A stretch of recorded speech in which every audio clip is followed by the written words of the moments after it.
Les banques, un sujet très opaque que nombre d'entre vous pensent connaître. Arnaque, manipulation, blanchiment d'argent et financement du terrorisme sont des scandales qui ne représentent que la surface de l'iceberg. À la fin de cette vidéo, vous comprendrez le fonctionnement caché des banques, leur système monétaire et leur façon de manipuler votre épargne et votre avenir financier. Un avenir qui, nous le verrons, ne tient qu'à un fil.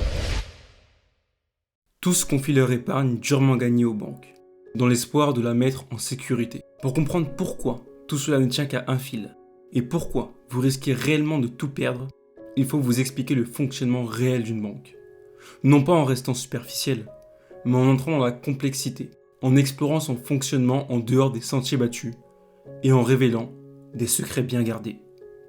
Quand nous parlons des banques, nous ne faisons pas allusion aux banques centrales, telles que la BCE, la Fed, ou la Bosch pour le Japon. Car ces banques, pour être grossier, sont là pour émettre de la monnaie et contrôler l'inflation grâce à différents outils. En effet, elles sont comme le chef d'orchestre de tout groupe et ont sous leur coupole les banques qui nous intéressent réellement. Je veux bien sûr parler des banques dites de détail ou commerciales, comme la BNP Paribas, la Société Générale ou le Crédit Agricole pour ne citer qu'eux. Pour beaucoup, ce sont les banques qui permettent d'emprunter, d'utiliser la carte de débit, de faire des virements, etc. C'est en réalité une entité malsaine, qui fait tout pour vous tenir le plus loin possible de la vérité. Bon nombre voient la banque comme un allié, un ami, mais il ne faut pas oublier qu'il s'agit d'une entreprise. Et comme toute entreprise, son but est de prospérer et de faire le plus de bénéfices possible. Pour ce faire, la banque a besoin de clients, vous et nous. Son objectif ? Convertir ses clients en cash. Mais quel est votre but à vous ? Sécuriser votre épargne durement gagnée au fil des mois et des années et la laisser fructifier sur vos différents livrets. Vous sentez les problèmes arriver, n'est-ce pas ? C'est ce qu'on appelle un conflit d'intérêts. Mais nous y reviendrons plus tard. Avant cela, il faut comprendre le vocabulaire lié aux banques. Nous aimerions notamment vous parler du mot fiduciaire, que l'on retrouve notamment dans monnaie fiduciaire. Cela désigne vos pièces et billets. Eh bien, fiduciaire n'a pas été choisi anodinement.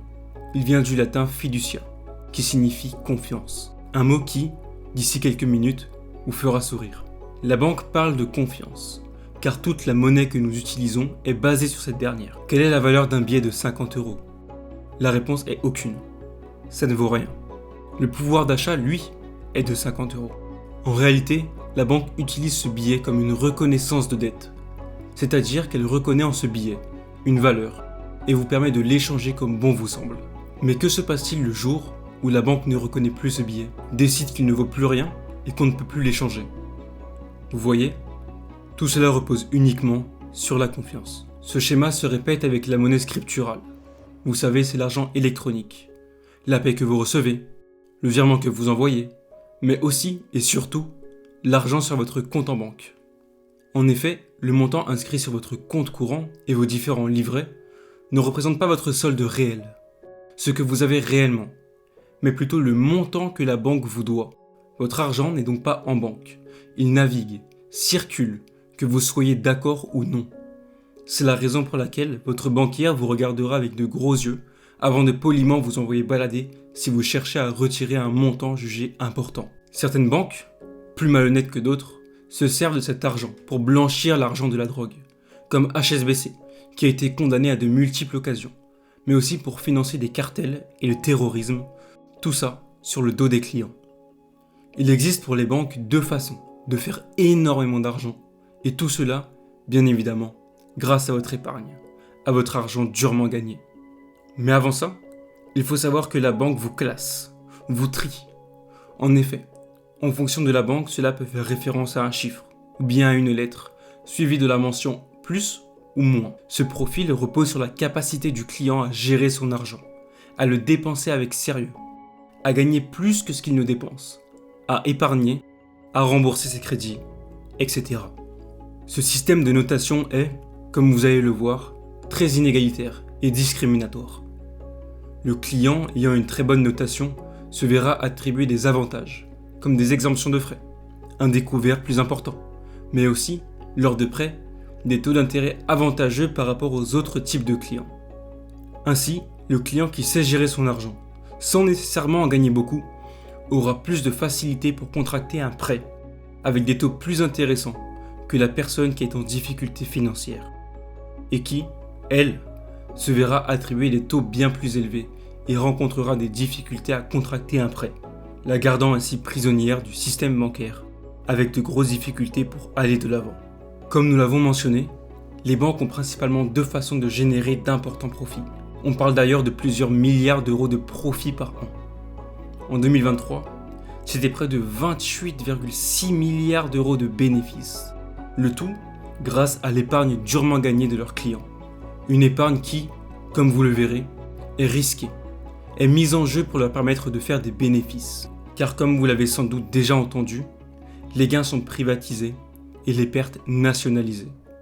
Autrement dit, c'est le contribuable qui paye pour leurs erreurs. En effet, grâce au taux de réserve obligatoire, la banque se doit de garder un faible pourcentage du montant d'un dépôt en cash. Tout le reste peut être prêté. Ainsi, lorsqu'un client reçoit son salaire, une partie est directement sécurisée et le reste est prêté à d'autres intervenants sous forme de crédit. Oui, vous avez bien entendu. La banque se permet de prendre 99% de vos entrées d'argent et de les prêter. Bien évidemment, grâce à leur barème, les banques cherchent à prêter aux clients ayant une très bonne notation, se prémunissant ainsi du risque de défaut, c'est-à-dire d'un impayé. Elles encaissent ensuite les bénéfices du prêt via le taux d'intérêt auquel est prêté votre argent. Ainsi, avec un dépôt client de 10 000 euros, une banque peut générer près de 50 000 euros de bénéfices. Pourquoi ? Parce que l'argent issu du remboursement des prêts est à son tour prêté, et ainsi de suite, créant ainsi un véritable cercle vertueux pour la banque. Mais que se passe-t-il si un client refuse de rembourser son prêt ?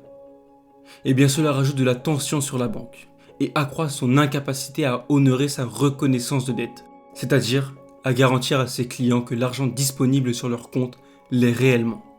Si la confiance des clients s'érode, c'est la catastrophe, et la banque peut rapidement se diriger vers la faillite. Les exemples sont nombreux.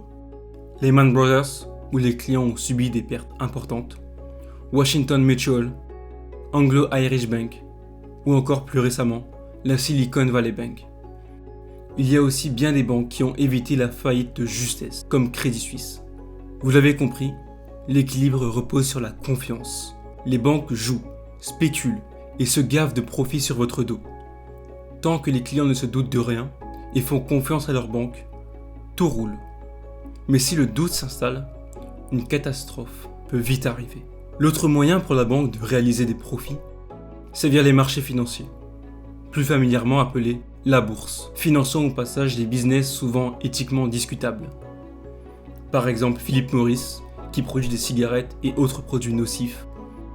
Elle finance aussi des entreprises d'armement, comme Lockheed Martin, alimentant ainsi des guerres civiles, des coups d'État et des conflits en tout genre. Tout cela grâce à votre magnifique épargne. Alors certains diront qu'il suffit de bien choisir sa banque et de prier pour qu'elle ne fasse pas faillite.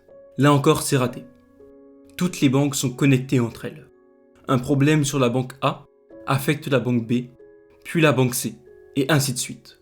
Elles sont systémiques, tout comme la peur, qui, en cas de faillite de l'une, peut se propager aux clients des autres banques, entraînant leur chute par la même occasion. Mais ne perdez pas espoir. Il existe une solution. Pour ce faire, nous allons procéder exactement de la même manière que la banque avec son propre argent. En effet, nous l'avons vu, la banque utilise le taux de réserve obligatoire, qui représente le cash qu'elle doit garder pour faire face aux imprévus. Pour vous, cela s'appelle le matelas de sécurité. Et il doit, selon nous, correspondre à au moins 1 an de salaire. Cela permet de couvrir les dépenses du quotidien et les imprévus. Ce montant doit donc être accessible immédiatement, ce qui implique malheureusement de le laisser en banque. Mais tout excédent à ce matelas de sécurité doit être investi pour sortir un maximum de capital du système bancaire tout en le sécurisant. De la même manière que les banques le font avec leurs bénéfices, en achetant des cash equivalents, ou équivalents au cash en français. Ces placements sont bien souvent peu rémunérateurs, mais très sécurisés. Il peut s'agir, notamment, d'obligations d'État. Cependant, il faut faire attention, car toutes ne se valent pas. En effet, vous vous doutez bien qu'il est plus risqué de prêter de l'argent au gouvernement du Malawi qu'au gouvernement norvégien, ou américain par exemple.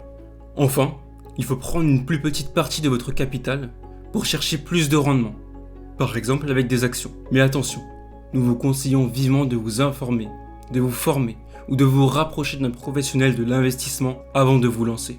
Avec cette approche, vous pourrez sécuriser votre argent en le mettant à l'abri des faillites bancaires, être rémunéré justement pour vos placements, garder le contrôle sur votre épargne, contrairement aux banques qui fonctionnent dans l'opacité totale et empochent des bénéfices monstrueux en vous laissant des miettes.